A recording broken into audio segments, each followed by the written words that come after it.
how to withdraw money from Shopify. So right here, I've just logged into my Shopify account and we want to click on settings at the bottom. And once we're taken to this page, we want to go to payments.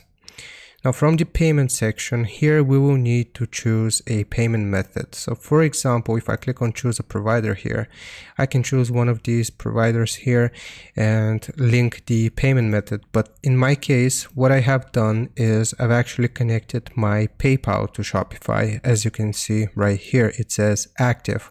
So if you have successfully linked a payment method, then any sales you make on your Shopify store will directly go into your connected payment provider. So in my case, this is going to be PayPal.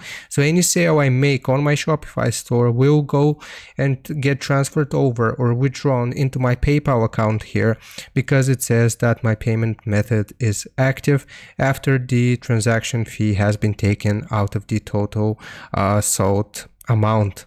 So that's how you do it. You basically just have to connect a payment method here, have it as active, and then any sales you make will get transferred over to your account. I hope this helps. Leave a like and sub, and I'll see you next time.